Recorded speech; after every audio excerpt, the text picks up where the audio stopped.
to the best of my knowledge. I mean, No. I guess he kills the Vivida. I mean, but in Vrindavan, I mean. Oh, in Vrindavan. Yeah. Because he kills the Vivida, and there's the best of my knowledge. I mean, no. Okay. Vivida wasn't killed in Vrindavan. No. Okay. There we are. Got the page. And we will share the screen. Where's the screen share?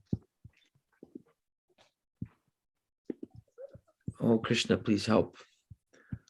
Okay, there. I'm a little confused right now. I'm not sure. I'm looking for the screen. I can't find it. I'm a little lost right now. Oh, there it is. Okay, it's in a smaller size. Okay, we are loud. We are live. Sharing the screen now. Let me find the correct page. A few things to accomplish here. Killing the Keshi demon and Vyomasura, chapter 36. And there we are. Okay. We just sang the Krishna book song, so now we'll begin reading chapter 36, Killing the Keshi demon and Vyomasura. After being instructed by Kamsa, the demon Keshi assumed the form of a terrible horse. He entered the area of Vrindavan, his great mane flying and his hooves digging up the earth. He began to whinny and terrify the whole world. Krishna saw that the demon was terrifying all the residents of Vrindavan with his whinnying and his tail wheeling in the sky like a big cloud. Krishna could understand that the horse was challenging him to fight. The Lord accepted his challenge and stood before the Keshi demon. As he called him to fight, the horse began to proceed towards Krishna, making a horrible sound like a roaring lion. Keshi rushed toward the Lord with great speed and tried to trample him with his legs, which were strong, forceful, and as hard as stone. Krishna, however, immediately caught hold of his legs and thus baffled him. Being somewhat angry, Krishna began to move around the horse dexterously. After a few rounds, he threw him 100 yards away, just as Garuda throws a big snake. Thrown by Krishna, the horse immediately passed out, but after a little while, he regained consciousness and with great anger and force rushed toward Krishna again, this time with his mouth open. As soon as Keshi reached him, Krishna pushed his left hand within the horse's mouth. The horse felt great pain because the hand of Krishna fell to him like a hot iron rod. Immediately his teeth fell out. Krishna's hand within the mouth of the horse at once began to inflate, and Keshi's throat choked up. As the great horse began to suffocate, perspiration appeared on his body, and he began to throw his legs hither and thither. As his last breath came, his eyeballs bulged in their sockets as he passed stool and urine simultaneously. Thus, the vital force of his life expired. When the horse was dead, his mouth became loose, and Krishna could extract his hand without difficulty. He did not feel any surprise that the Keshi demon was killed so easily, but the demigods were amazed. And out of their great appreciation, they offered Krishna greetings by showering flowers. So I just looked up a few paintings, and here's the original Krishna book painting of the Keshi demon getting pulverized by Lord Krishna. And that's why Krishna is called Keshava. Aha. No, I thought that was because of his black hair. The hair. Maybe it's both. Okay. Maybe both reasons. Yeah. I remember the hair reference too, actually. Like This is a Persian. No, it's original. I'd have to look it up to But find that's out, cute. He's but it's passing several the centuries stool. old. Oh, I didn't notice. Is he? Oh, Yes. yes, I didn't notice. Popping out all this stool. Yeah. Yeah. Thank you for pointing. You have an eye for, because you've sold art, so you know to look for Yeah. details. This is a Persian print of Keshi and Krishna. Beautiful. Also centuries old, 16th century or something. Yeah. Nice.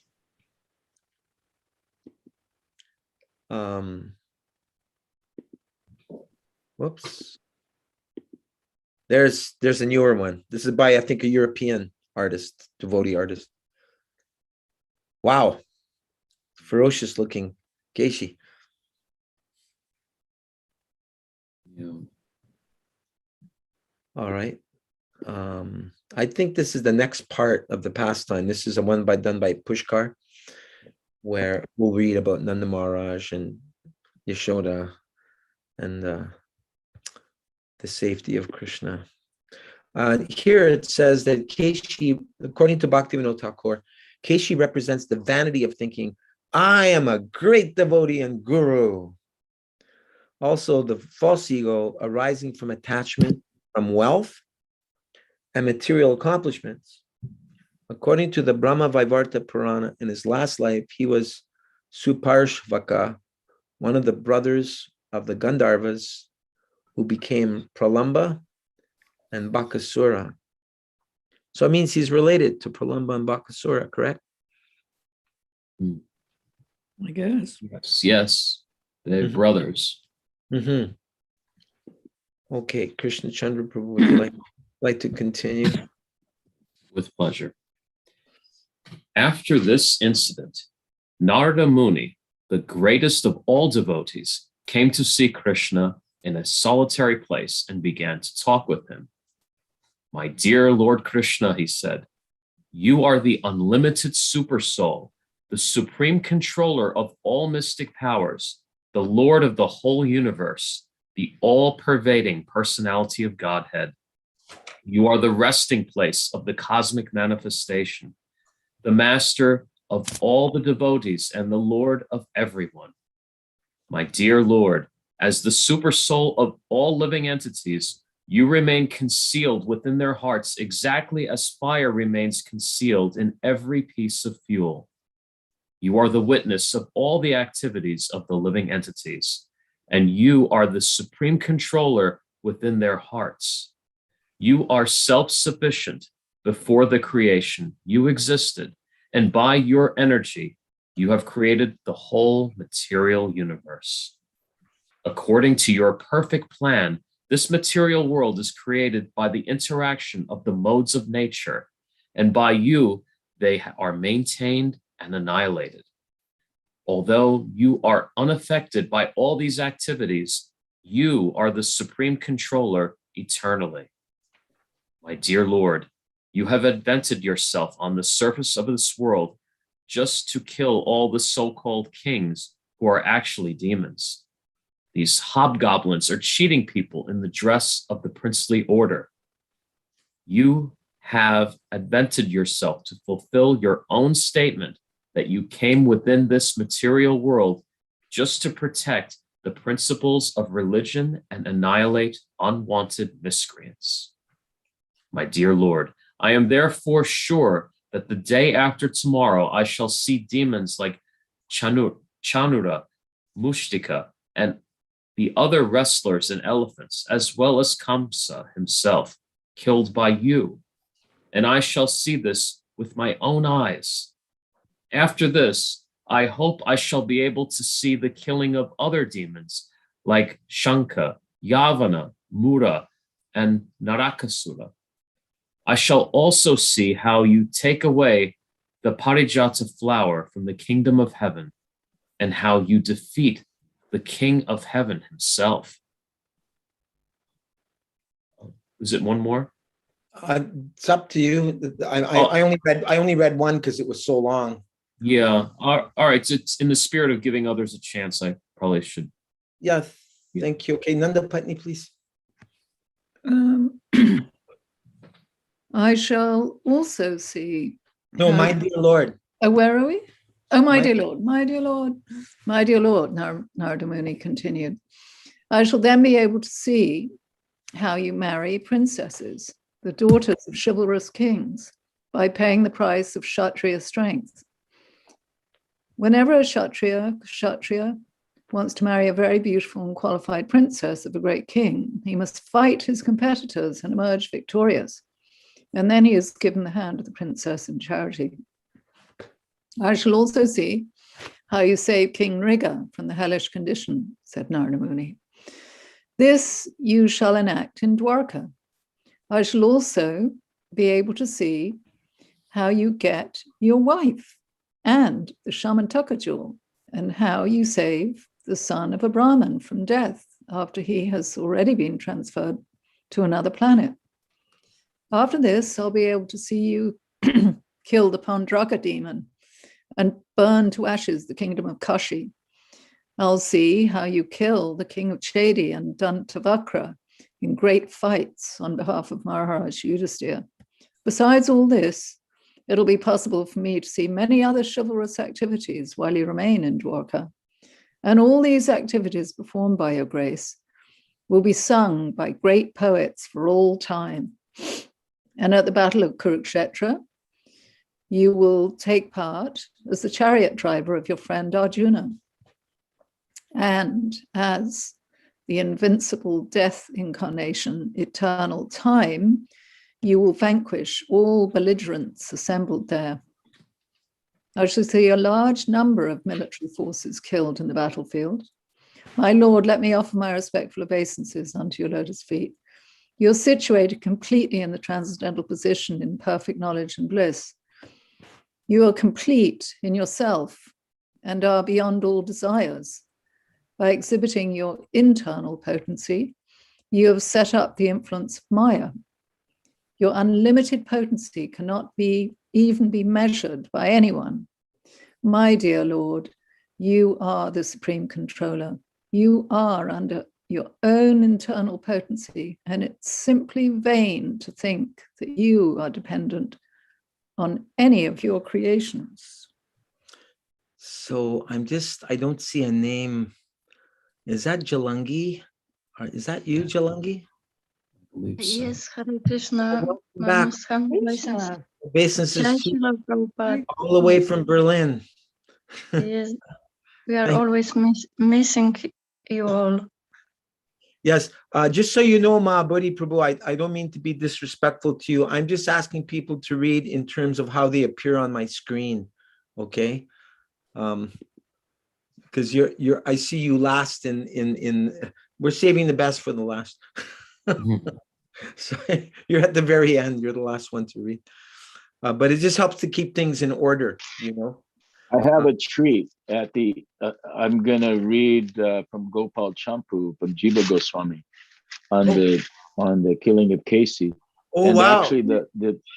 Actually, there's a whole huge chapter which is what you're reading now about Narada Muni in that book that has so much more stuff in it than what we're reading a synopsis. But anyway, the thing about Keshi demon is only like 3 pages, so it's like it can do that easily. Go ahead. Yeah.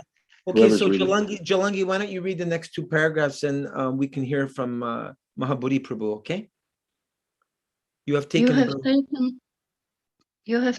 birth in the Yadu dynasty or the Vrishni dynasty. Your advent on the surface of the earth in your original form of eternal blissful knowledge is your own pastime. You are not dependent on anything but yourself.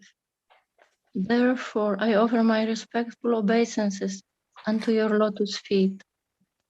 Narada Muni wanted to impress upon people in general that Krishna is fully independent. His activities, such as his appearance in the family of Yadu or his friendship with Arjuna, do not necessarily oblige him to act to enjoy their results. They are all pastimes And for him, they are all play. But for us, they are actual, tangible facts.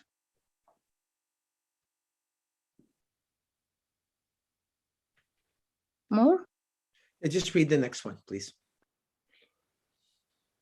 After offering his respectful obeisances to Lord Krishna, Narada Muni took permission and left. After he had killed the Keshi demon, Krishna returned to tending the cows with his friends in the forest as though nothing had happened. Thus Krishna is eternally engaged in his transcendental activities in Vrindavan with his friends, the cowherd boys and gopis, but sometimes he exhibits the extraordinary prowess of the Supreme Personality of Godhead by killing different types of demons. Thank you very much, Chalangi. So Mahabodhi Prabhu, oh wow, Daneshwar Prabhu is here too. Great. He's just taking a break from the ocean. And Hey, you feel the breeze?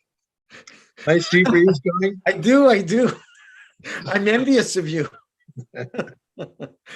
Did you get a little surfing in this morning? Body surfing. I lost my board. How are you feeling today, Prabhu? How's your health? A little low energy today. Fair to middling? Fair to I've middling? got more energy tonight than I had this morning anyway. I'm here. Nice to see everybody. Hare Krishna. So, Nanda. wow, we have an all-star cast here. Not only do we have you, but also Mahabodhi Prabhu has come. So this is getting very powerful. And Mahabodhi Prabhu, he's going to, we're reading about the killing of the Keshi demon, Daneshwar Prabhu, and next we'll read about Vyomasura. But Mahabodhi has kindly looked up in Gopal Champu for us something about, I think it's very cool how Narada Muni is Trikalagya. He's like giving all the future chapters here. And also Mahabodhi will quote from Gopal Champu about the killing of Keshi demon. Can you tell us a little bit about Gopal Champu, Mahabodhi Prabhu, just to put things into perspective? Is that by Jiva Goswami? I can't hear you. Sorry, you're on mute. You're on mute. This is the book called Gopal Champu. It's very big. Wow. And it's over 1,000 something. Let me just tell me. It's about 1,070 pages, something like 1,087 pages, 187 pages. So Gopal Champu is the realization of Jiva Goswami and here it elaborates on the different pastimes we found in the Krishna book, and on the 10th canto of Srimad Bhagavatam. But what it does, both his writings and Vishwanath Chakravarti's writing, is like eyewitness news. In other words, they actually telling what Krishna's saying, what the others are saying, with the different. So it's, in other words, if you enjoy the pastimes of Radha and Krishna's activities, there's 3 champus, and I know that we've been giving a class, one of my classes, Monday and Wednesday on this book for the last about 3-4 months. Going from chapter to chapter in reading and just hearing, and with many things, with many amazements. Of course. How do we participate in that? Sorry to interrupt. Can we get in on that conversation? You can, but I don't, like I said to Gore before, I don't consider myself like advanced or very knowledgeable. It's just that I've been commanded to read these books, Well, okay. So I mean, you're reading. Yeah. I mean, just like here, I can send, coming for association to here, so. No problem. I think I gave Gora has Gore the link. has the link, but also I have your email. I can give it to you directly if you want, Dinesh.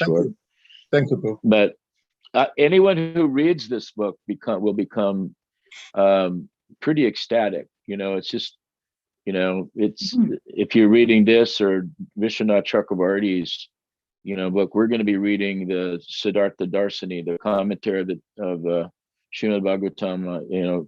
After we finish Gopal Champa, we're going to be diving into that book for our readers. So most of the people I have kind of like nectar hounds. They're very excellent in philosophy, but know that I don't know very much. So we read and hear this stuff with hope that maybe a little drop, just a tiny fraction of the moods of bhava that these great souls have in their pure devotion and love to Radha Krishna may come into our hearts. That's our hope for all the readers that come along.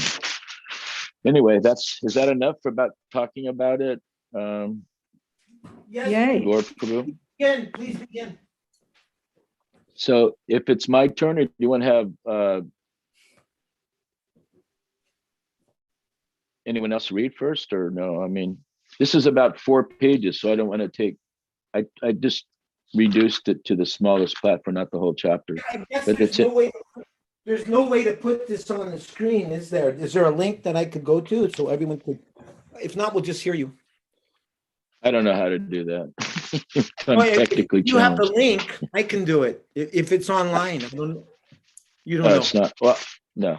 Okay, fine. Well, I sent out people on my class. I sent out the PDF, but there's like you have to turn the PDF to like page 530 to get to there if you have it. But I don't have it. I can't give it out to everyone right now. I'd have to find it. Luckily, I have someone else to do the website stuff for me. Otherwise, I probably wouldn't be able to do anything. But you want me to read this part of it, just a few pages, Yes. or? Yes, please. All right. So I'm coming in now where Vasudeva and Devaki were kind of like, they were just put back in chains, and now Kamsa's, talking to Keshi, and I'll take it from there. So if my phone sometimes goes in and out, so just let me know if it's doing that. Okay. After imprisoning them, foolish Kamsa called Keshi and again engaged him. As soon as he got his orders, Keshi departed to Braja and arrived in the morning. After Rista had been killed, Keshi lived far from Nandeshwar, and thus he came from a distance to Braja. He tore up the soil of Braj with his sharp hooves. Coming to Braj and tossing his mane high in the air, he wandered about. The Devatas flying in their airplanes became terrified of his loud neighing, and stopping their functions, hid behind clouds. But Keshi covered the airplanes with his huge body, just as the clouds had previously covered them. Because of Keshi, the clouds released deafening thunder, and the Devatas withered up. Running with speed, the horse demon smashed all the trees. Intensely arrogant, he made everyone tremble and spread his loud neighing everywhere like a lion's roar. When the roaring spread, the cows leaped from the stables, which had unbreakable wooden bolts and huge rough doors, which were difficult to pass, which were surrounded by fortresses of tall trees, having thick trunks and massive branches, and immediately fled to the forest in extreme panic. Not considering the difficulty in leaving the place, the horse demon entered the edge of Braj and galloped around searching for Krishna, the killer of Arista. Because the cows ran away, Nanda and the cowherd man, full of lamentation, immediately came out of their houses and went towards Keshi with caution. Then Krishna, who destroys the happiness of the demons, passed all others at full speed and went in front. Passing Balaram, he appeared astonishing as he faced the demon. The people of Braja, feeling intense pain, tried to prevent Krishna from going in front of the demon. They spoke. The horse's hairs are as hard as thunderbolts. He can defeat Indra. At his neighing, the Devatas and Swarga are defeated and leave the road. You are like a tender young tala tree growing in a shady place. Do not go immediately from the town and face the demon. As the inauspiciousness got closer, the arguments arose between Yashoda and Krishna. Oh, son, where are you going? Oh, mother, I see a horse. It appears to have very bad intentions. But what are we going to do, mother? The horse does not have a rider. Go to the house. Mother, I am without knowledge of what is beneficial. I am not without knowledge of beneficial.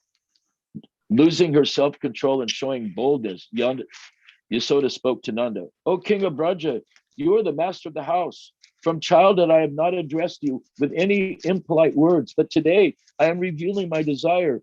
Please hear.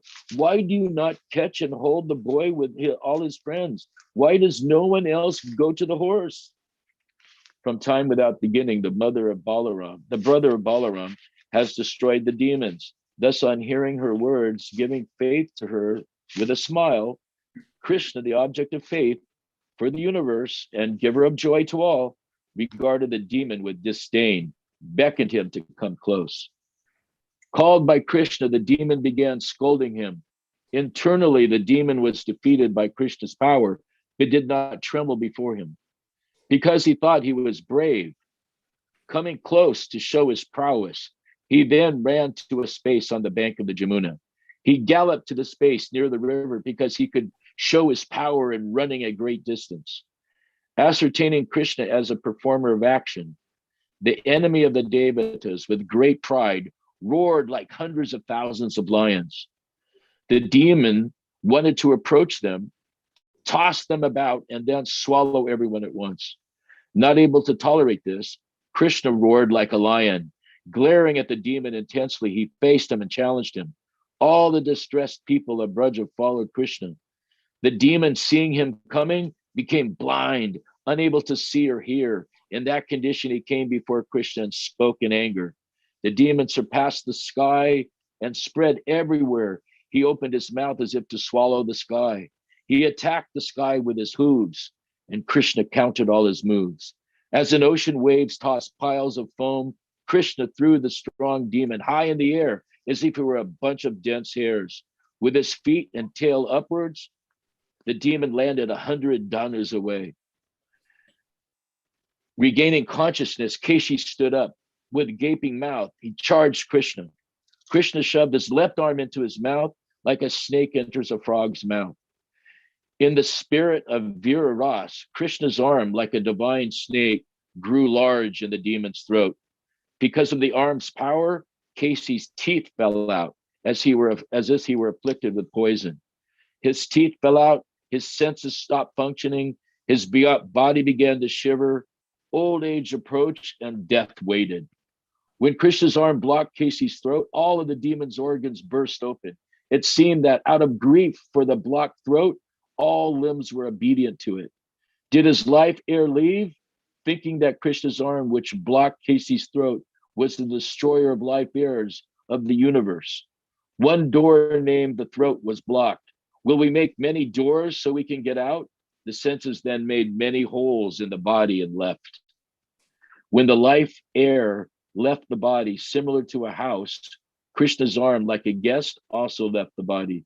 Except for the master of the body, the life air, the house, was completely destroyed.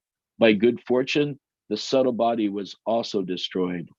When Krishna pulled his arm from Keshi's throat, the demon, gleaming like a Brahmastra at the time of a destruction, attained a suitable spiritual nature.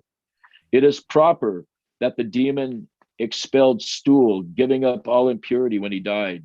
The mercy that Krishna shows to the demons by giving them liberation is beyond reasoning. Some describe Keshi's body through two comparisons, like Jarasanda's body or like karakaki fruit. When the horse demon's body was thus divided and the Jivas attained Sayuja, the Devatas with pure mind showered flowers and indicated Krishna's intentions by their words. Since you opened your mouth to swallow my whole body, I will offer my arm to your mouth to see it get swallowed. O proud horse, if your life air leaves because of my arm entering, why did you arrogantly try to swallow everyone? After Keshi's death, the people of Braja talked like the rumbling of clouds and joyfully surrounded Krishna, who was standing motionless. He shed tears of joy, which flowed in showers with the force of a waterfall. The demon lay on the earth. With great desire, they placed Krishna in the center and experienced within themselves appropriate love in various degrees of prema. Though Keshi had been killed and divided into two parts, they thought that he could not be split. Thus, they considered themselves fortunate. Embracing each other, but not Krishna, they developed sattvika bhavs on thinking of Krishna. After a short time, they recovered consciousness and along with Krishna went to the Jamuna and bathed. The wise know that place as Keshi Tirtha, the best of holy places even today. Taking shelter of another ghat nearby on the bank, surrounded by trees, where the Jamuna becomes crooked, they took rest to get relief from the fatigue. The ancients called this place Chainagat, and today it is called Chiragat. In Mathura dialect, Chaina means the happiness of resting. They thought optimistically that the death of Keshi would be the end of Kamsa's ill intentions toward them, and thus their happiness doubled. Their mouths dancing with Krishna's extensive glories, the people offered respects to him. When he came among them, the residents of Braja surrounded him, and then, following Nanda, first retrieved the cows. The cowherd said, "Hey, hey," and that sound became clearly associated with Krishna, just as when the sound of falling rain is heard, the deep rumbling of clouds accompanies it. The cowards and Krishna, conquerors of the enemies, went to gather the cows while Nanda alone remained in Vraja. Hearing of Keshi's death, Kamsa became alarmed, and he did not leave the house because of shame, as if having no nose. The speaker concluded, "O king of Braja, this son who made Keshi an associate of Yamaraj makes all his desires come true." God, that's wow. That's a lot of details that we normally don't hear. Yeah, I mean, even the chapter that we just read, Narada Muni, this like it's so amazing because in each case, Krishna doesn't want to leave Vrindavan, and Narada is telling me he has to leave Vrindavan. So after each one of these things that the Mataji was just reading, Krishna says, "Okay, then can I go back to Braja?" And then Narada says, "No, you have to do this." And can I go now? No, then you can't go. And then all this thing, and he's becoming distraught because all he wanted to do was stay in Braja, but he has all these different things to do, and Narada is telling him, "You're going to have to go do all these things." He said, "Well, when will I get to come back to Braja?" "Not now, not later." And so through the whole chapter, you're feeling Krishna he didn't want to even go to do these things, but he has other devotees and things he has to do, but he never left his heart, even though he had to go these things. His heart was still, and throughout the whole Gopal Champu, you can see his heart was always in Braja, and even though he did some of these other things, very wonderful. But it almost sounds like Narada is acting as Krishna's guru, telling him, no, you got to take care of all this other stuff before you can come back here. Yeah, he was giving him the whole future, and Krishna, being respectful, was going, okay, all right. So now, then can I go? No, you can't go. You have to go do this. Can I ask a question about that? Please. Sure. How did Narada get into that role? How did that particular aspect of his role develop? You read the story of Nanda, right? You read the story of Narada Muni, right? How he became Narada Muni. That's Prabhupada gave that. How did Narada Muni? The son of Brahma, yeah. Yeah, well, first he had previous births, right? In his previous birth, what happened? He was the son of a maidservant. And he got to serve who? Who did he serve? Who was Bhakti Vedantas, the Bhakti Vedantas, oh, yes. the great, the great pure devotees, Mahatmas, and for 4 months during the rainy season. So at one point he was serving them. At one point they gave him Mahaprasad, and he took Mahaprasad. And then, of course, later, then his mother died, and then he became more serious, and then in this way he was given some additional information. I won't go into the whole story. And then because of that benediction, he was able to take, in his next life, he was able to come to the position of Narada Muni.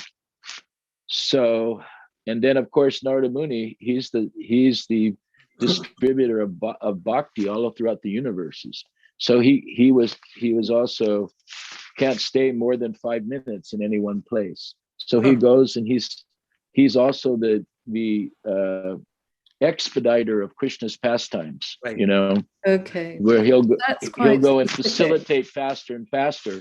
So Yeah. Krishna, you know, he doesn't want, he's not desirous really as Yashoda Nanda Krishna of leaving Vrindavan. I mean, that's his eternal home. He does, but he has all these, when he comes as the Yuga avatar, he also has all these other activities and other devotees, but he doesn't go out of Vrindavan. When he goes out of Vrindavan, he goes in his different expansions, like Vasudeva Krishna. Vasudeva Krishna kills the demons. Yashoda Nandana Krishna doesn't kill the demons. So we know Krishna expands himself as he goes, and actually even Dwarka was one day he went to Mathura, and because of the, I don't know, I'll talk too long. One day because of the threat of Jarasandha and others attacking, he didn't want the residents of Vrindavan or even Mathura to be affected, especially the residents of Vrindavan. So what he did overnight, he moved everyone out of Mathura, and he went to the whole Dwarka emerged, and all the palaces came up on the island in the middle of the Arabian Sea there, and everything was done. And they woke up in the morning and they were in Dwarka, all the residents of Mathura. So there's a whole, that's, you know, that in itself, you know, is pretty amazing. And it's a doorway. In other words, Krishna never leaves Vrindavan, not a step. But at the same times, this is like, you know, different pastimes he has with different devotees in different moods. So in those different moods, Krishna's, you know,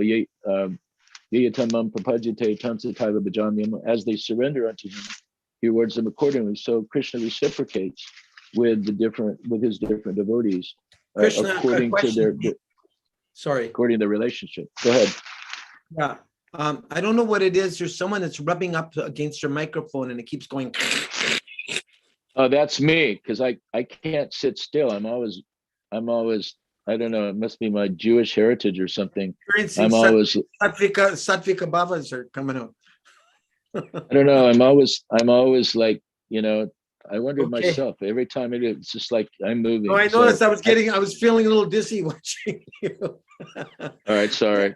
No, it's okay. Anyway, my question is, if Krishna never leaves Vrindavan, if that's the case, then when Krishna goes to Mathura, isn't he still staying in Vrindavan? When Krishna goes to Dwarka, isn't he still in Vrindavan? He's there, but the residents can't see him. What's the deal? There's two different prakosts. Prakost means chambers.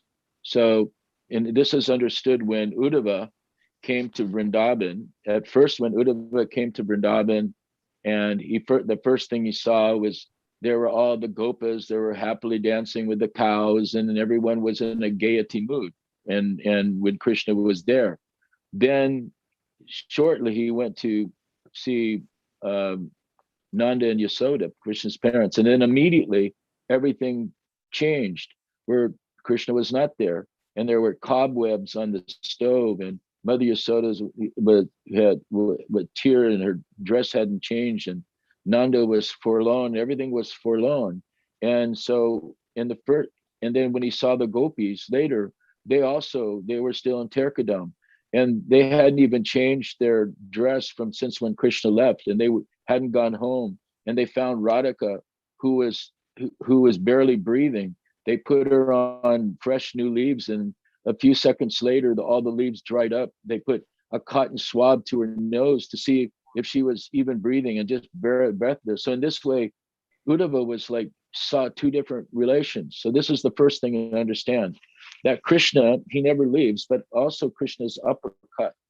In other words, in two different chambers. In one chamber, Krishna's there, always there. In another chamber, there's separation. That kind of like what's referred to as parallel universes, kind of spiritual parallel universes. Yes, different. You can think like that.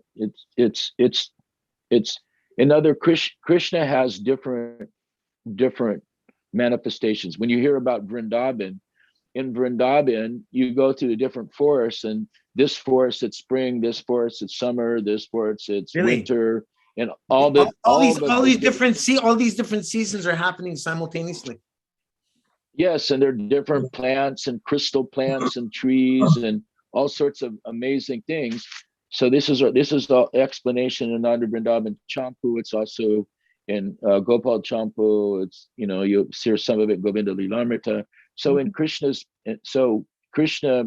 has these different areas, and this the other aspect of the to understand the different prakos, how Krishna appeared. First of all, how did Balaram get transferred from Devaki to Mother Rohini, and then from Mathura to Vrindavan? And then you can understand how the platform of that same prakos, that same, I'll just call it a tunnel to make it easier, kind of a time tunnel, is portal. For how Krishna came back originally. I mean, I'm gonna. This is going deep into this stuff. I don't know. Just tell me to stop if you want me to.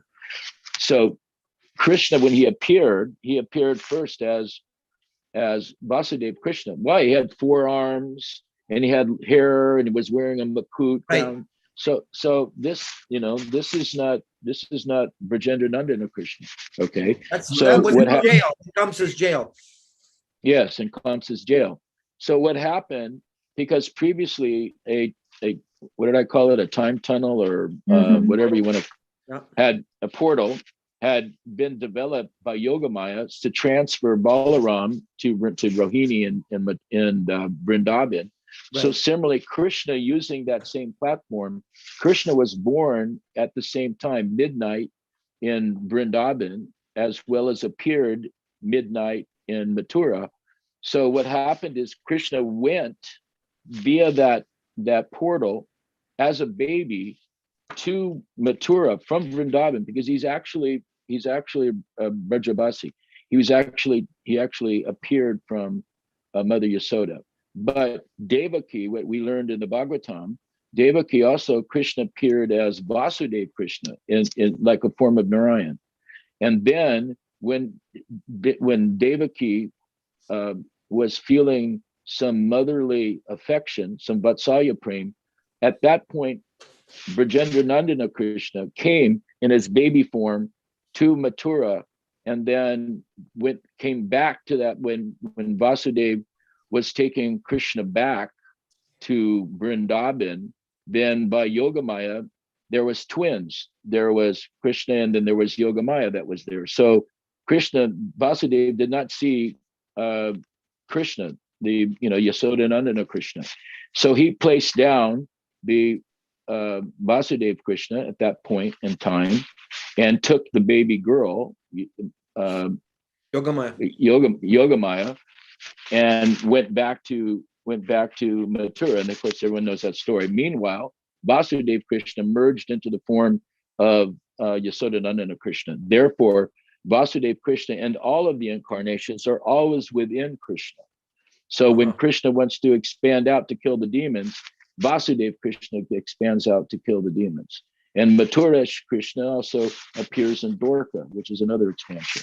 Excuse me for interrupting you. Sorry, when you're done, I have a question. No, I could go on for an hour, so I don't want to do that. So go ahead. Yeah, no, I seem to remember reading in the Bhagavatam that when Krishna appeared as, I guess you call him Vasudeva Krishna, that she was fearful, even more fearful for his life, because he was appearing as this very splendorous manifestation, of Vishnu, and she was thinking it's going to be hard to conceal him if he looks so majestic. So doesn't she request that majestic form of Vishnu? He becomes a baby. Yes, become a baby form. But what is actually taking place? That also Mother Yashoda's name is also Devaki. They were friends. So what happens is the Devaki started to experience this Vatsalya prem, this Vatsalya mood. So Krishna came to reciprocate with that, because the Vatsalya in Narayan forms or in Vishnu forms, he doesn't appear so much to have a mother, but in previous yugas, the Vasudeva and Devaki appeared in different yugas previously and desired that they have a son just like Prishni and Garba or something like that. Prishni. Yes. And so they asked the Lord to have a son similar. And of course, then Narayan there said, well, I'd have to come myself. There isn't anyone similar, essentially. So they've got their desire. But when she became fearful and protective and wanted to requested to be a baby, at that point, Yashoda Nanda Krishna came through that thing and appeared as a baby child, as a small baby. Okay, but at the same time, I don't want to explain the whole thing because there's a lot of transcendental, physics involved here, that the people haven't heard. So the Bhagavatam is correct, but also that that Yashoda Nanda Krishna appeared from Yashoda, because even there it's explained, even in the Bhagavatam and other literatures, that Nanda had after the birth of Krishna, there was a ceremony when they cut the umbilical cord, and Nanda was giving so many cows and stuff in charity. So the devotees of Krishna, generally in our sampradaya, we identify as with Yashoda Nandana Krishna, as opposed to Vasudeva Krishna or Mathura's Krishna. They're expansions of Krishna, no doubt. And so they're expansions, but, following Sri Chaitanya Mahaprabhu, we hear all these things, but our inclination is toward that, Yashoda Nandana Krishna, the original Krishna who appeared in Vrindavan. And so I don't know how I got into that from Keshi Demon, but anyway.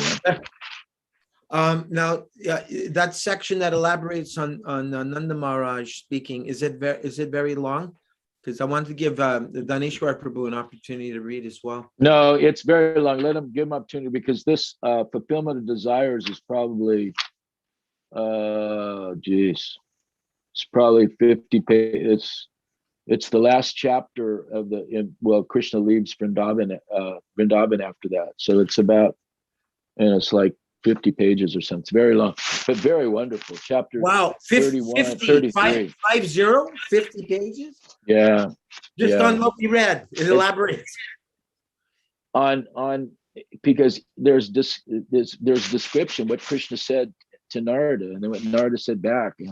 And that's the difference. Then, Prabhupada is giving us a synopsis in the Krishna book, but there's so much more detail in all these things in the books of the Goswamis that what you can really appreciate even more as you understand what Prabhupada said. And but then you actually go and deep, and you can hear what the conversation between Narada and Krishna. That's like 50 pages. Wow, that's substantial. Is that translated by Narayan Maharaj, Mahabodhi? No, this one actually, the book's actually translated by Bhanu Swami. I thought okay. Our godbrother. Yeah. Without the purports, it's straight translation by Jiva Goswami. Yeah, this is all written by Jiva Goswami. So it's not like, and the difference between these aren't not like, fiction. They're not fiction. They're like samadhi bhas, just like many of the literatures we have. They're samadhi bhas, written while they're in communion with their transcendental reality, and they're able to see it like eyewitness news. Like Brihad Bhagavatamrita by Sanatana Goswami. Yes, and Vilapa Kusmanjali by Raghunath Das Goswami, and there's many works by Rupa Goswami. Vishwanath Chakravarti has many of these. Jiva Goswami, here we're just reading this. So many of them are samadhi bhas. You're getting the information as they're there. Also, Bibla Mangal Thakur in his Krishna Karnamrita.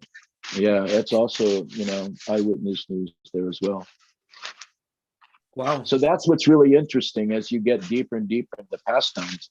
There's more and more detail that, that helps us with the understanding and the depth and development of our bhakti and Bhakti Lata Bij.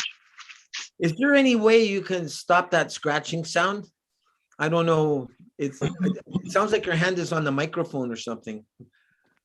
No, my sweatshirt is.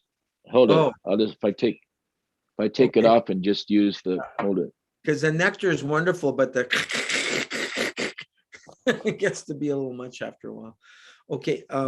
Yeah, Dineshwar Prabhu, so happy you could come. All right. So we're going on to the next section of this chapter. Can you hear me now? Is that better? Yeah. Yes. Yeah, we hear you perfect. Can you hear me now? Yes. Yeah. Yes. Perfectly. All right. I'm It's going like to going back to 1970 when we tried to call India. Can you hear me?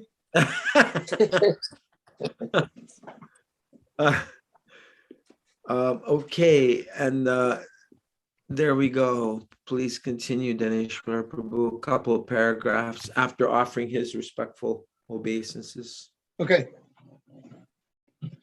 After offering his respectful obeisances to Lord Krishna, Narada Muni took permission and left. After he had killed the Keshi demon, Krishna returned to tending the cows with his friends in the forest as though nothing had happened. Thus, Krishna is eternally engaged in his transcendental activities in Vrindavan with his friends, the cowherd boys and the gopis. But sometimes he exhibits the extraordinary prowess of the Supreme Personality of Godhead by killing different types of demons. Later that morning, Krishna went to play with his cowherd boyfriends on the top of Govardhan Hill. They were imitating the play of thieves and police. Some of the boys became police constables, and some became thieves, and some took the role of lambs. While they were thus enjoying their childhood pastimes, a demon known by the name of Vyomasura, the demon who flies in the sky, appeared on the scene. He was the son of another great demon named Maya. These demons can perform wonderful magic.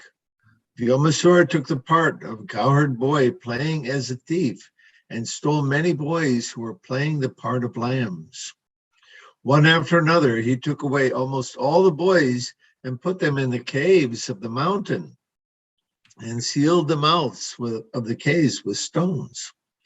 Krishna could understand the trick of the demon. Krishna could understand the trick the demon was playing, therefore.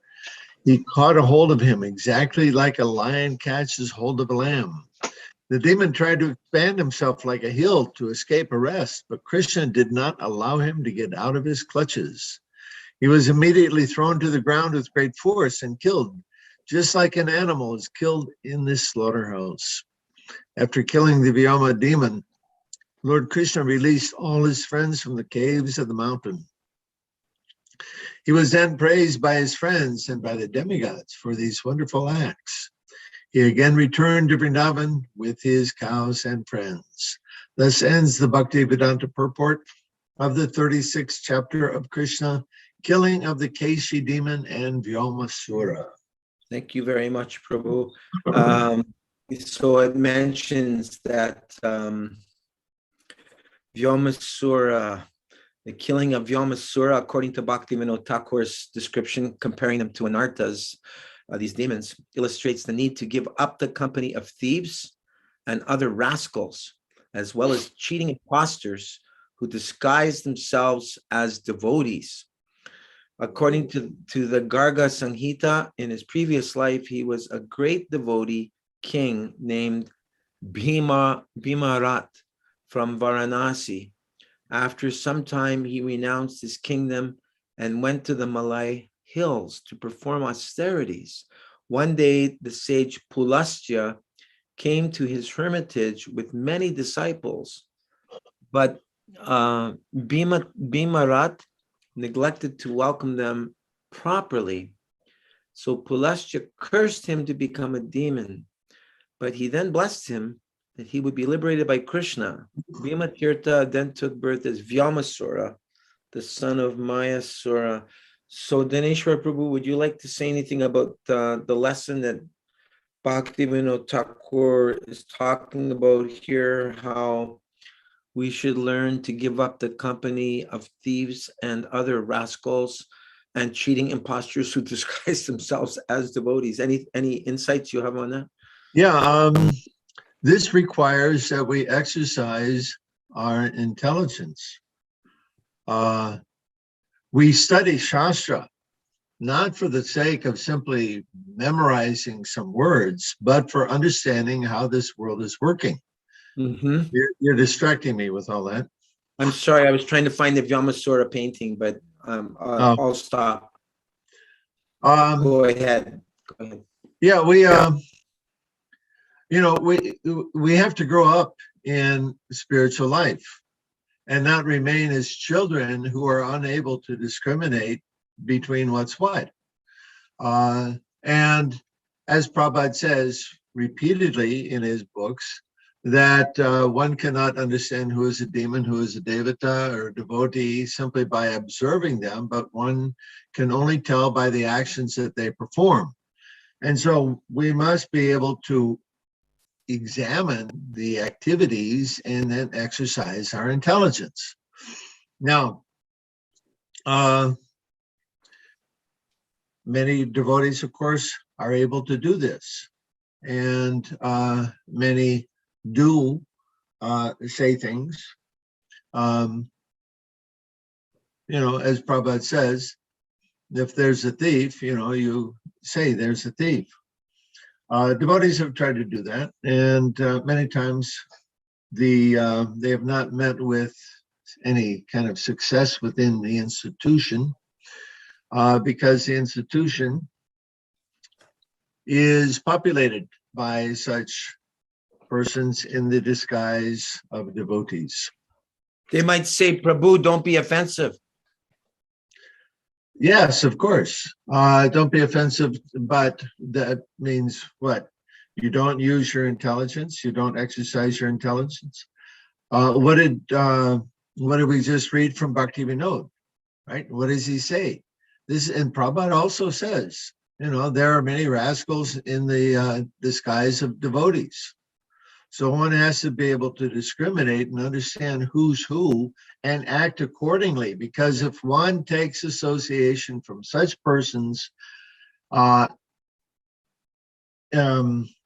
are imposters, their spiritual life is Compromised. Compromised. Very good. So so devotees, we have to do this, and in doing that, that means we may have to change our association. This is a price that we have to pay, right? We see that there's always a test. Everybody, we all get tests, and the test is proportionate to the realization that one needs to demonstrate. So Arjuna's test, for example, kill your relatives. Wow, that's a big test. What a test. Sure, but what's the realization? Krishna is God, and he's telling me to do that. Okay, so so we all get tests. We've all had tests, all of us. Throughout our sojourn in spiritual life already. Different tests of different kinds. If we don't pass, we take the test over again. And if we pass, we're going to get another test. So these tests keep coming. And one of the tests is to discriminate who is who and then act accordingly. So we must always seek out like-minded association with, let's say, seek out association with like-minded God brothers and God sisters. And that's where we can actually find our shelter. I'll stop there. Thank you very much. Can I ask a question? Go ahead.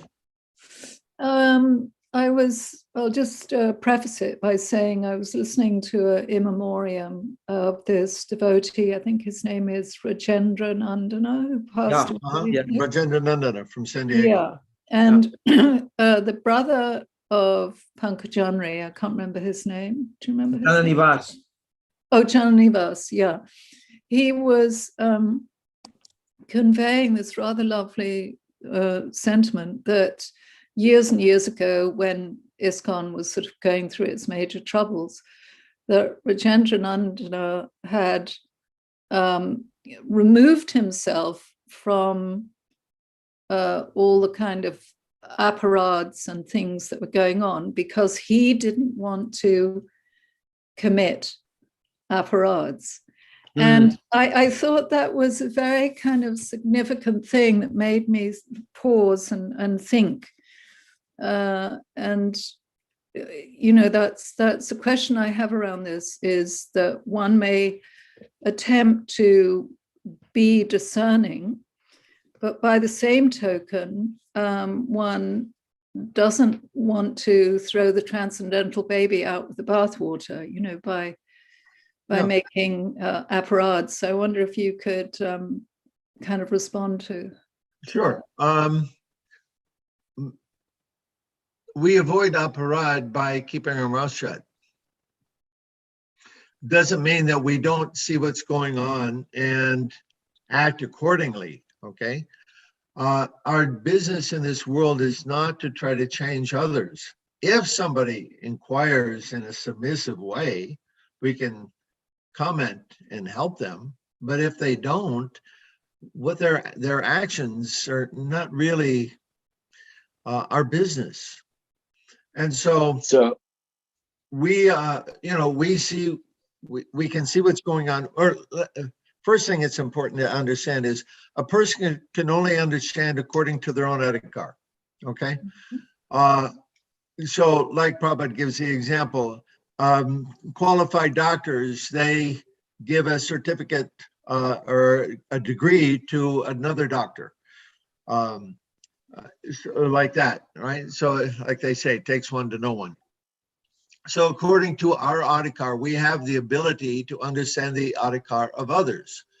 We cannot understand the adhikar of somebody who's in a superior position to us. And therefore, we have to behave very carefully. If the result of our adhikar is that we see others are hypocritical, and are, let's say, not behaving properly, not or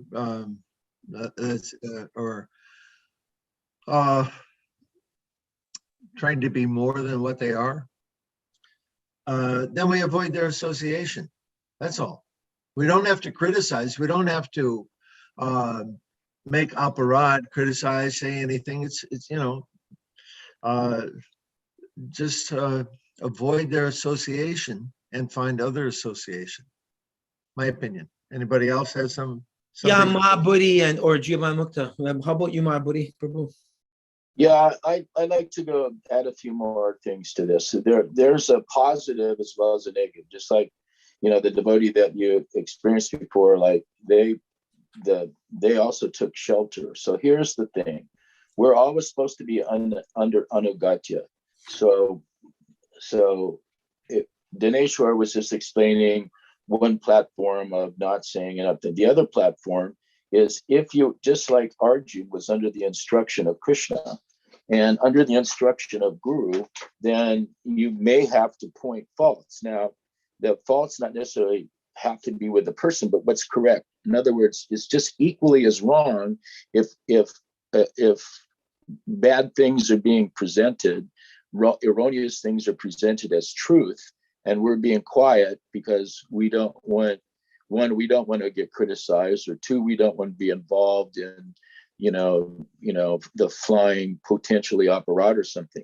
But the real key is under Anugatya, under the instructions of a higher authority, you may be given, according to your adhikar, as Dineshwar said, given different instructions. In other words, you can't wake someone up who doesn't want to wake up. If someone's committing, if you are also wanting to, something is wrong philosophically, well, you can present philosophically truth in a way that's not, you know, necessarily offensive, and it may be in a somewhat of a challenging spirit, in the sense of presenting a philosophy, you know, where there was some misunderstanding or not, or certainly debatable what their conclusion was. You can certainly get involved in that if you have so inclined. For Kshatriya spirit, like Arjun wasn't told to turn the other cheek. That's right. The difference. So in other words, not, you know, from Dineshwar gave a you know, some good advice where, okay, you can, just be quiet, not, and not engage in the potentially upright. Or the other person where if you're commanded by higher authorities, then you engage. You actually point, this is not right. This is not the truth. Shall we sit and just say nothing while so-called leaders are marching people off into assisted death or assisted suicide? I'm quoting Gora. I'm sorry to interrupt. I was just thinking in terms of personal relationships, not in terms of institutional activities or behaviors or things like that. That's a very different thing that you're addressing, and that's very important. Thank you. Yeah, no problem. And so personal things also, it's like, there was this called the Boomerang Theory. I remember when I was talking to Narayana, says, you criticize others, the criticism will come back to you. It's just like a boomerang. So the difference is we're not interested in criticizing, but we're actually interested in the truth, and we're actually interested in presenting the truth, and we're actually standing up for the truth. So if someone goes, your spiritual master is blah, blah, blah, and he's this and blah, blah, blah, blah, blah, it's not that we just smile and show our teeth and be passive. That's, in even the Vedic injunctions, said if you can't do anything, if you can't, there's 3 different junctions. The last one is if you can't do it, then just go jump in the river, and not just avoid. But if you have the ability, then you defend. It's not just that we, Right. they're criticizing, accepting the criticism. And it's just like, oh, well, I don't want to make offense to so-and-so. At this point, if he's offending a pure devotee, he's offensive. And therefore, you have ability and you have the authority by the Shastras to engage in that, not to simply be quiet. If you don't have the skill sets, then you should immediately leave and go jump yourself in the lake near the river. I heard that But if you have the skill sets. Sorry, go ahead. Excuse me. Go on. I just wanted to say that I heard that when Srila Prabhupada heard that Titiria, Miss Toyota in Henry Street with Bali Mardan's former wife, when she was cooking chicken in the kitchen temple, in the deity's temple room, the deity's kitchen, and keeping it in the fridge, Prabhupada was disturbed that others did not speak up sooner. Right. Yeah. That was Taittiriya, and it was the temple in Manhattan. Okay, thank you, Baba Trini. Welcome. Obeisances to you. Hare Krishna. Were you there at the time? No. Okay, you know the details. So Yeah, I had just one more piece after Barbara. and I just before you jump in there, Prabhu, I was making a point on my Facebook page before I got banned for a month a couple of days ago that silence is violence and silence is complicity. And one God brother started challenging me, saying, "Come on, Gora, if someone's absorbed in hearing and chanting about Krishna or worshiping the deity, etc., you can't blame them for being violent because they're absorbed more in Krishna." And they're not like taking a stand at a lot of the atrocities that are going on right now. And could you comment on that, please? Who are you asking? You and then Well, let's think of what Maharaj Parikshit, he was thirsty, and he went to where a sage who was simply in meditation, right. And the sage didn't respond because he was in deep meditation. He was not hospitable. He did not hospitable. Put a snake around his neck, right? And snake then skin. although the snakes, whatever, the dead snake skin, right. whatever covered her, right. And so he disgraced him. He disgraced him, but it was an act of providence. Yeah. Oh, well, you can explain the story then. I was going to have. No. Where you go? You go. Go ahead, please. No, that's all right. All right. You make your point. No, I think the difference is someone who may be fully absorbed. He may not, just like someone's fully absorbed may not be an external consciousness. So therefore, if but that relating to the devotees in this stage of awareness that is going to be so rare and few between. Okay, that those are actually in that state of samadhi and those state of, and so Okay. hearing and chanting, and so the hearing and chanting, hearing and chanting also has to be understood. What are you hearing and what are you chanting? What do you meditate on chanting? So for to get to that stage samadhi, when you chant, it's not just you're chanting the name. You also, your mind has to be also thinking of the pastimes or of a verse, such and such. This is Bhaktivinoda Thakur and Vishwanath Chakraborty's explanations going on. So generally that won't take place. So what happens is Prabhupada said just recently, not recently, but in an article that was talking of, that was going around, just sent around, where he was speaking with Rameshwar and others about what's happening and what will be coming. And Prabhupada said that there'll be a war, there'll be a battle, this be good against evil. And the devotees were a little surprised when Prabhupada said, yes, and we have to be part of that. We're going to be part of that. So it's not.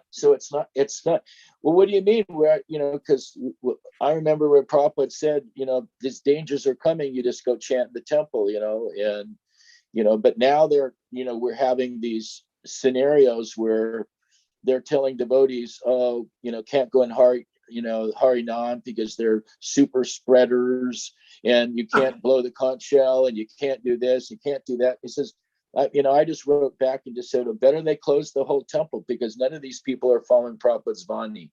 And Prabhupada would said, even the when the plague was going on, when Babaji was chanting in Calcutta and others came and joined, and shortly after the plague started, finished. So part of the things is like we should be active in knowing what is the truth. So how do you know what is the truth? Either you have the adhikari, or for everyone, it's explained they have to be anugatya, which means if your mind is just your authority, then you've got a fool for your authority, right? So the question is, the question is to follow anugatya, those highly advanced spiritual devotees, which we're asked, and Prabhupada asked, and Rupa Goswami asked, that we have to associate with. So if we're not associating with that, then we should be asking the question, why am I not progressing in devotional service? Why am I still having problems with all of my controlling all of my senses of feeling enthusiastic? Well, that's probably because you're not connected on Anugatya. And so we'll say, well, I'm a disciple of XYZ or XYZ, but if the person has left the planet, primarily you should seek out advanced devotees, and you should understand what's the distinction between as Uttamadhikari, Madhyamadhikari, and Kanishthadhikari, and try at least to seek out, if you can, seek out Uttamadhikari or Madhyamuttamam, if not at least the Madhyam, to get further instructions so that you can actually make progress, especially if one's in a lower position. So if that's not happening, then the instructions a lot of times instruction is left for your own mind to decide what to do, what not to do, what's good, what's not good, based on personal tastes. So I'm sure, as Dineshwar said, when the challenge came up for Arjun to kill his relatives, Arjun could say, well, that's not, I don't really like that so much, we'll follow another rule, but what's option number 2? So the idea is that we have to surrender to higher authorities. Our position is always, in surrender. And by that surrender, if we're serious, some say, well, I don't know about a higher authority. I don't know who's more advanced. I don't know what to do. Therefore, that verse in Bhagavad Gita says, Tesam satyutanam bhajatam kriti purvakam dadami buddhi yogam tam jinam ampayanti te. If you're praying from the core of your heart, then Krishna from Chaitya Guru will help guide you, and somehow or other you'll come in contact with people that can either point the way, which is Vartman Pradaksh Guru, or he'll send you Shiksha Guru in order to be able to get further instructions so you can make progress at all stages in your devotional service. If you find yourself, devoid of that, or it's sort of that weak in that state, therefore it means that you need to take more shelter that way. And that doesn't mean, oh, I've changed my guru, now I'm going to, no. What it means is you're accepting further instructions, especially if you pray to Prabhupada, if your guru has left the planet. You can pray to Prabhupada, please help guide you, and then basically let Krishna within the heart, because no one who's sincerely received guru has I happened to go and I chose this, I went there and you did. No, I mean, Narayan Maharaj told me this, and Prabhupada also said, how does the guru come? The guru comes to you, which means if you're sincere within the heart and you're questioning, you want that devotional service, then what happens? The Chaitya guru will contact a bona fide guru, and somehow or other, thinking you came, he came, whatever, but that arrangement will be there that you will come in contact. And when you come in contact, your heart will actually, tell you, yes, this is factual. And then you accept instructions. And in that way, no matter which way, you can be empowered to speak, empowered to become aloof from any of this stuff, only by the mercy of the superior devotee. Govinda Dasi wrote me, thank you, Prabhu. She wrote me, I think it is admirable, all the Kshatriyas out there fighting, but I don't think it's our job. Our job is to pray and chant, to beg Lord Nrsingadev to protect Prabhupada's legacy and the devotees. As Abhay Mudra, Patita Pavana's astrologer wife, says, it is better that we accept the inevitable and unavoidable changes that are coming because they can't be stopped. This is part of what Prabhupada was telling us about, as you just referenced. Only most of us were too busy to really hear the political part. At least I was. I was absorbed in the beautiful Krishna part and the essence of bhakti part. But this change has been predicted by many seers and by Prabhupada himself. One of his godbrothers in Vrindavan said over 10 years ago that by 2025, at least 65% to 75% of the world population would be gone. Not saying how, but probably a lot of different ways. So keep preaching and avoid the political crap, except for trying to protect those devotees that will listen.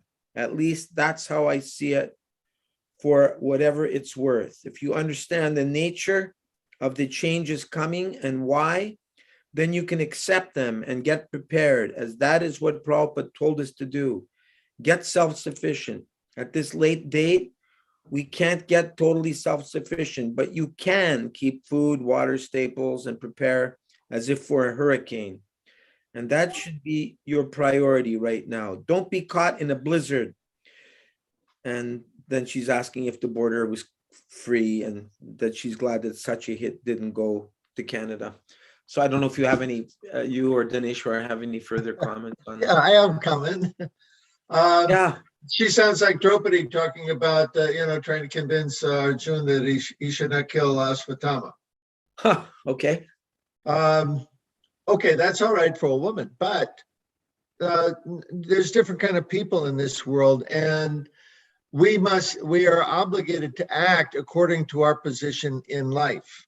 Okay, a Kshatriya or a husband acts differently than a woman does. They're required to, right? Mm-hmm. They're obligated to. So we have to, of course, now, because there's no Varna, right? How do we understand what our particular role is? What do we do? Well, how are you inspired to do, right? Some people are inspired to speak, and there's, some people are inspired to fight. So one has to, let's say, one has to understand their duty according to their position in life. Mm-hmm. I'll leave it at that. Thank you. Jivan Mukta, we haven't heard a word from you this evening at all, Jivan Mukta. Are you available to make a comment, or are you busy behind the scenes there? Yeah, I'm listening. Okay, go ahead, Prabhu. Jivan Mukta Uvacha. Hare Krishna. I agree with Dineshwar, Prabhu. Like we have different natures. In the Bhagavad Gita, there's the 4 types of people that surrender to Krishna. The one who's in distress, the arta, Then there's the one that wants money. So you can almost see the different natures there, because the Shudras generally are very, very fearful. That's a quality of real mode of ignorance. And to fear for your body and your mind is very, very Base. low class. Yeah. Primitive. Then there's the artarti, the one that is approaching Krishna for money, power. That's more like the mode of passion, if you want to, or the Vaishya, possibly even Kshatriya. But the point being that how we're affected by all of this, this evil, this diabolical, activity that's going on, is going to activate our nature, is going to generate a response based on our nature. But underlying all of that, of course, is that we never forget to chant and remember Krishna and to tell people about Krishna. So if you feel so inspired by your nature to go out because you feel compassion, Kshatriyas, just like Dineshwar Prabhu was saying, that a father, my response, my like immediate response to a threat is that I want to try to protect my family. And as a father should feel that, let's try to arrange something here so there's some security for my family. And then, because that's my role as a father. So likewise, if someone has a quality, that they're politically inclined, or they have that fiery Kshatriya nature, or they have certain abilities from a financial standpoint, from a Vaishya standpoint. Govinda Dasi is talking about a Vaishya, basically. You can't inspire Shudras to do Vaishya work. It's not going to happen. So, her talking about, let's go out and, establish self-sufficiency. Well, who are you talking to? Who are you talking to? Like the mass of Shudras? No, it's never going to happen. So there's a handful, because they're very rare as well. The Vaishyas are not so prevalent in society. So those are the people that would go out and do that. So in other words, our response to this, pandemic and this crisis in society is based on our nature. And it's not Prabhu. I don't agree with Dineshwar Prabhu saying that there's no Varna. There is Varna. There are very, very different inclinations that we have. No, I meant in our society, or let's say it's not established as a culture. We do have Varna. Everybody has their guna and karma, sure. Yeah. But we don't, it's not a cultural consideration. Unfortunately, yeah, it should be. So Right. That's one of the failings. Right. That we don't have that. I'd like to read something if Please, possible. please. And this is coming from Jiva and Mukta is another small division of the Varnas, but this is coming from Prabhupada. He is just speaking about the problems that will take place and about how the society will grow. And then he's saying, simply our workers should be very sincere and strict, and it will grow. Nobody can check. That's a fact. Simply, we have to be very strict and sincere, then nobody can check. Now, Rameshwar speaking, because after such a conflict, the whole world will, and then Prabhupada speaks. Conflict is already there, just like they're opposing. And Rameshwar speaks, but I mean actual destruction of their culture there, and then Prabhupada interrupts. Now they are trying to destroy us, and we are trying to destroy them. The conflict is already there, and this is now psychological fight. And then there will be actual fight, and we must take part in that fight. Jai Prabhupada. Haribo. Jai Prabhupada. I mean, if they come to my door, and try to forcibly jab my children or those under my care, do you think I'm just going to sit by and Hare Krishna, Hare Krishna, I guess this is happening? And no, Just roll over So- and play dead like a lot of the GBCs. That's not going to happen. So, it's a question, and for some people, they may do that. I don't want to criticize them. Yeah, they have different natures. They'll sit back and chant Hare Krishna and accept what comes. We're all different. And I agree with Srila Prabhupada is so amazing.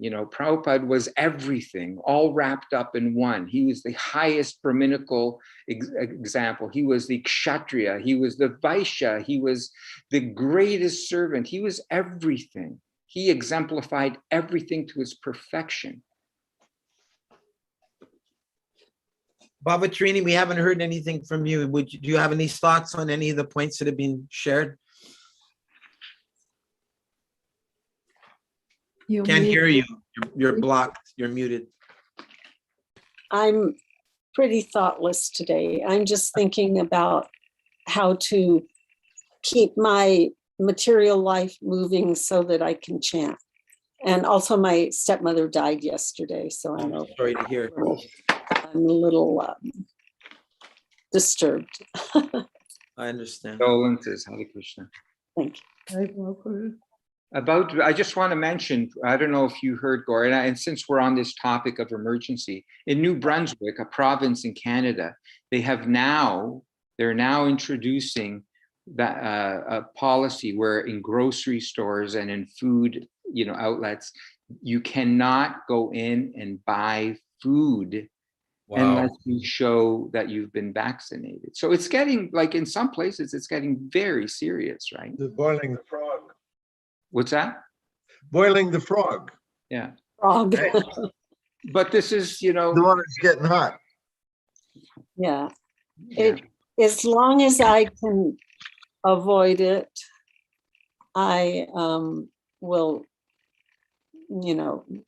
not be involved.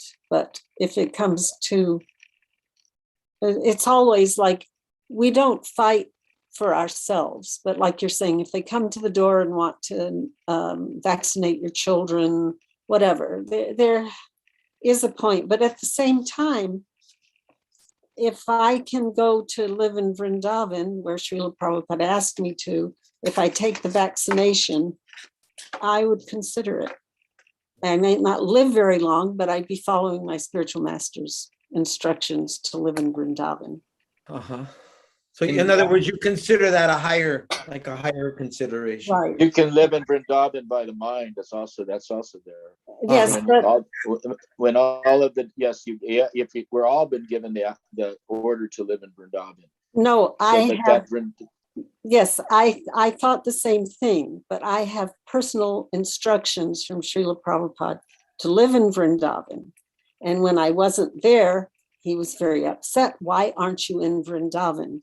So, we have personal things that you can follow the philosophy and the general instructions, but when you have a personal instruction from your spiritual master, then it preempts everything else. Srila Prabhupada even made arrangements for me living in Vrindavan. And he told the temple president that part of the duty of being the temple president of Krishna Balaram Mandir was to make sure that me and my children were always facilitated properly to live. So you're supposed to have a room waiting there for you, aren't you?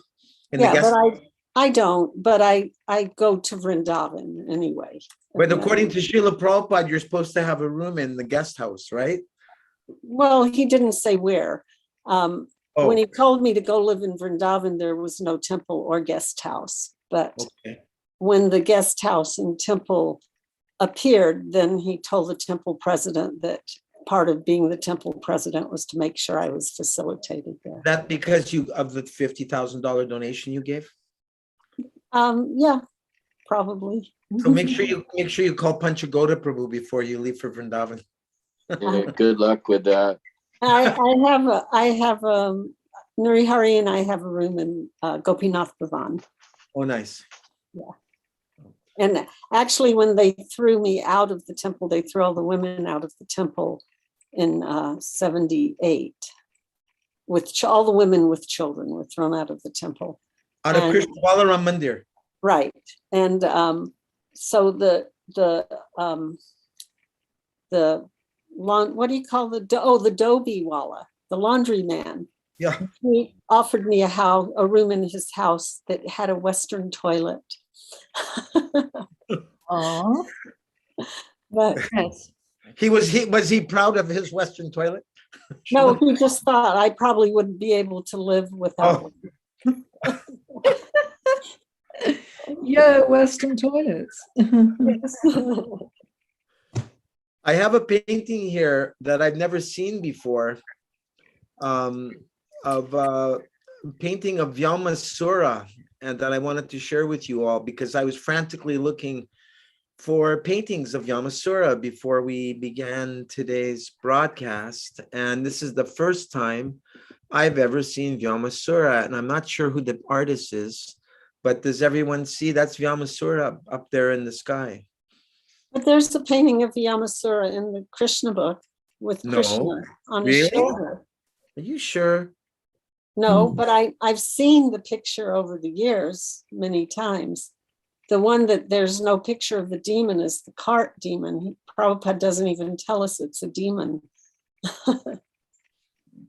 No, but because I did a search on Google for Vyomasura, and all that came up was a bat.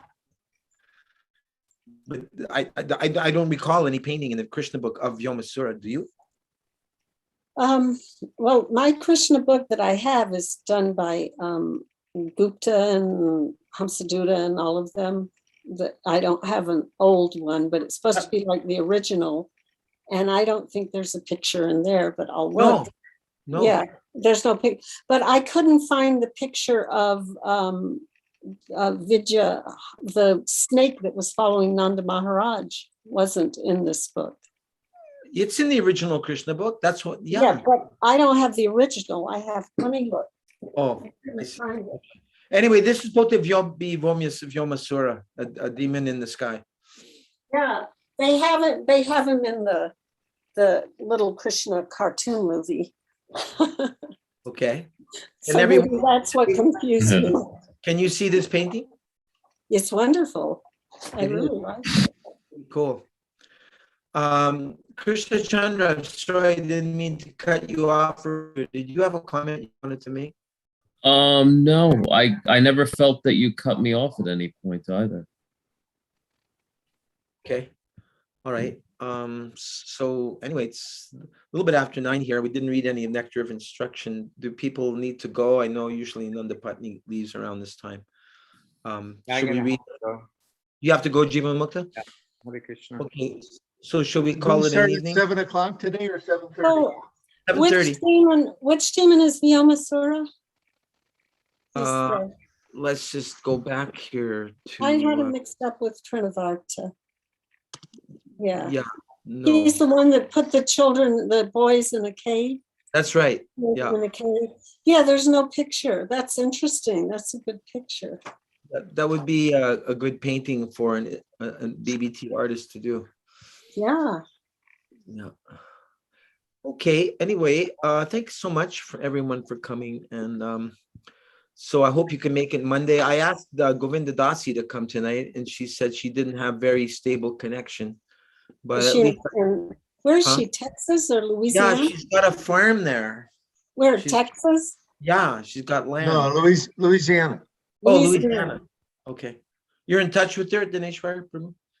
I exchange email only rarely, but okay. All right.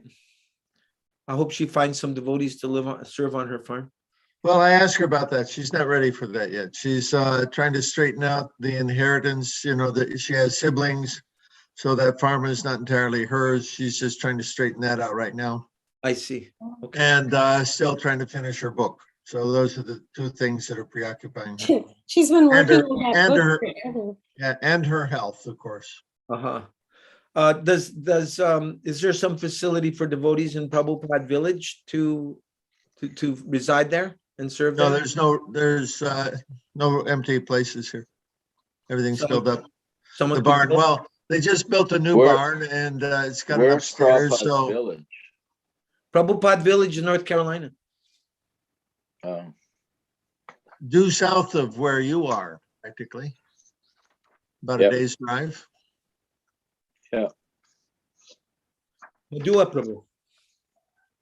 Yeah. Are they able to Oh, be? I found the one that I said I couldn't find. The what's that snake demon's name following Nanda Maharaj? There it is. Vidya?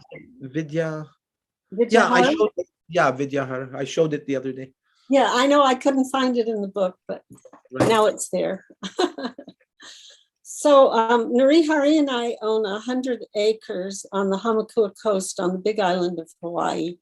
It's free from threats of lava, hurricane. It has 2 year-round streams with waterfalls and pools. It has a 2-room house, pole barn with a huge garage. And we have a greenhouse and a tool shed, a tractor. And we have Wow. about 20 Wow. cows. And we have no one to help us with it, or anyone that wants to take part. But we originally got it in 1994 with the idea of making a community for devotees. So if anyone wants to take part, we're open to people. Wonderful. Yeah, what would you say around ballpark figure? I mean, I don't really know the geography of Hawaii because there's several islands there. There's the big island and smaller islands. What's the total population of devotees in those islands? Any idea? 100 devotees, 50 devotees? Oh, there are a lot of devotees here, but there are a lot of groups. There's Siddhaswarupananda's group, there's ISKCON, there's Narayan Maharaj's group, there's Bodayan Maharaj, there's Pramod Puri, there's the Ritviks. And Srila Bhakti Rakshak Sridhar Maharaj. Oh, right. Of course, yeah. The Saraswat Math. I was actually supposed to be the GBC for the Saraswat Math in '97. Srila Govinda Maharaj asked me to be the GBC for the Big Island. Wow. Did you take it up? Well, I would have done it, but the young disciples of his men, they just couldn't. They objected. They objected. They didn't agree with their guru. Right. They thought they knew better. Yes. That's common. But Punch, what's her name? She sang with Mangala on that beautiful album. She's married to a disciple of Govinda Maharaj, but she's a disciple of Bhakti Rakshak Sridhar Maharaj, and they have acres and they have a very nice place on the Big Island. But I don't know if they're doing programs. Nanda Kumar is still out there, isn't he?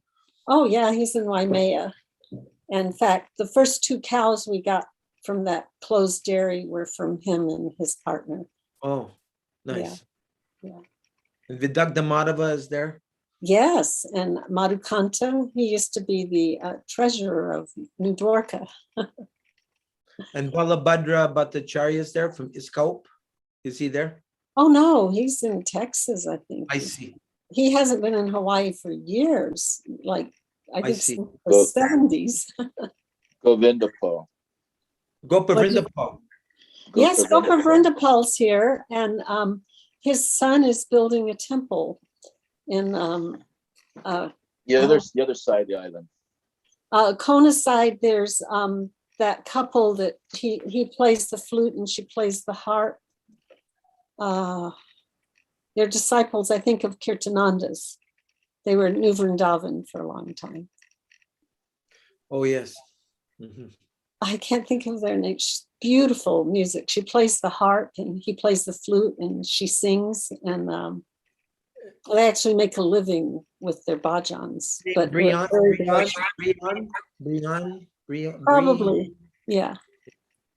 Kandita is another god sister. Kandita. Oh yeah, Kandita's here. She's a fabulous artist, but I never see anyone. Is Kum there? Yes, the one from Bali that was in Bali. Yes. Uh-huh. Are you on the Big Island?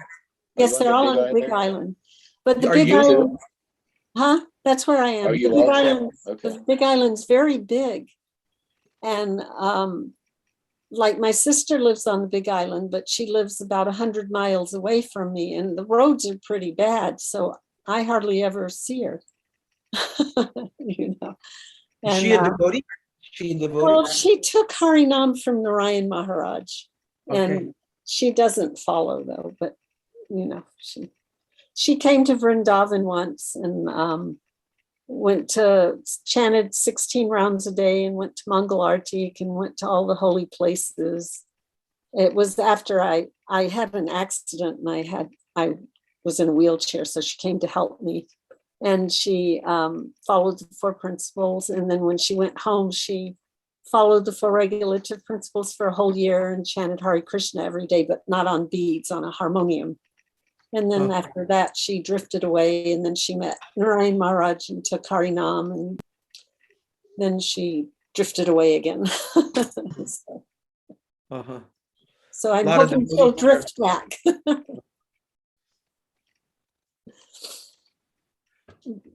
But yeah, So if worst comes to worst, we can come and serve on your 100-acre farm. yes, but it's horrible. It's terrible. It's like the road is really bad. It's 2.5 miles from the highway up the mountain. And we brought the cows there. They ate, and it's gulchy and mountainous and difficult to navigate.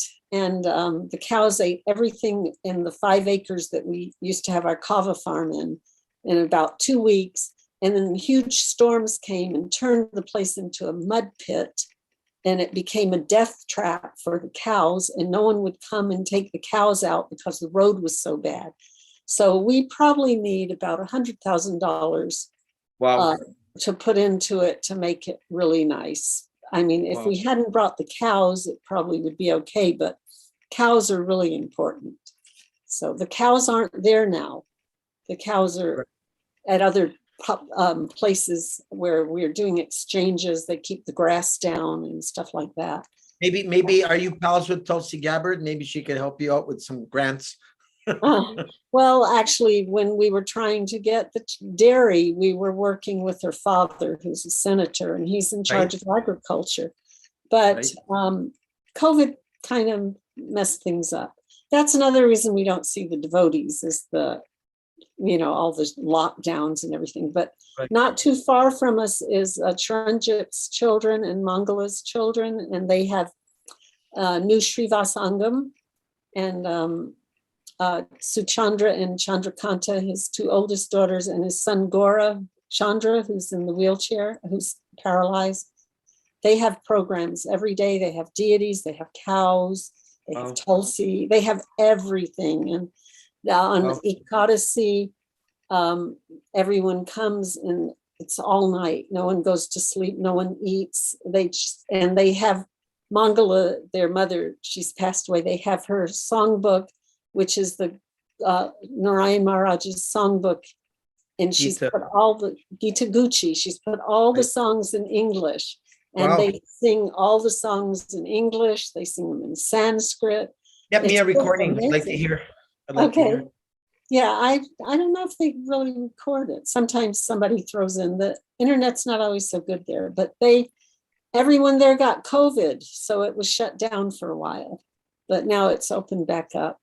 But I'm not going because I just had surgery. And Nari Hari was very sick. He's at the clinic right now, and he didn't know what was wrong. They think it's an infection in his intestines, and he has this condition called verticulitis or something. Diverticulitis. Yeah, he just got diagnosed today, but he's been really sick. So we haven't been to associate with the other devotees, but my daughter lives about 50 yards away from us. So, and she has children and a partner, so we see them. My mother's 100-year-old friend got diverticulitis, and now she just has to avoid nuts, but it seems largely manageable. Oh, good. Okay. Oh, I wanted to ask this. When I was searching for all the Prabhupada disciples, when I was building our Sangha, I really loved hearing Revati Nandan Prabhu's Prabhupada memories, and he's here. He's here. Yes, on so I ended up locating him, and at first I called him up, and finally he had connected with him. I spent 5 hours talking to him. I mean, mostly I didn't talk at all, if you can believe that. Well, we know him. And No he one went talked. on for 5 hours. Like, wow, he had so much to share, and he was going to associate, because he said he was going to lose his house, and he was struggling to do a few astrological charts. So how is he? Is he safe now? Is he stable? We don't know. We haven't heard from him lately, but he's been a bit of a hermit. Yeah. He, in the 90s, we were close with him, and we even had him house sit when we had to go to the mainland or something. We used to go do Rath Yatras every summer. So he took care of our house, but then he started becoming more of a hermit. Right. And Gopavrindapal gives a class every Tuesday. He goes there, I heard. Does he? Yeah. And Last time I heard Gopavrindapal and Revati Nandana and Madhukanta and Vidagda Madhava used to play basketball once a week. Oh. But everyone complains that we live way out in the middle of nowhere. We don't live near our 100 acres. We live 53 miles away. Oh. We're in lava zone 2. And the last lava flow took out, it was 6 miles away from us. It took out 80 homes. I don't know how many acres. And so our place is very lovely. It looks tropical. We have lots of coconut trees. You can see the ocean. We have cows. We have Tulsi. We have an altar, Radha Krishna, Gaur Nitai. And our place has been named New Gadadhar Bhavan. But everyone says it's really too far away. It's, it's right before the end of the road where the lava cut the road off that used to go around the island. Sounds amazing. Right. But yeah. Short of manpower and woman power. Right. So. Does anyone have anything to say before we call it a night or a day or whatever it is for you? Daneshwar Prabhu, any last comments? My last comment is thank you all for your wonderful association. I'm so happy to be able to share this time with you, and I look forward to seeing you all again next time. Monday, if you can make it, please. Yeah. Oh, Krishna Chandra, is your mother there? Yes, Mom. I just wanted to say hello. Linda. I'm here. Hare Krishna, Linda. Hi, Linda. Hi. I hadn't seen you lately. How are you feeling? I'm feeling just fine, thank you. Oh, good. It's nice to see you again. We're happy when you listen. you. We're happy when you listen into the Krishna book with us.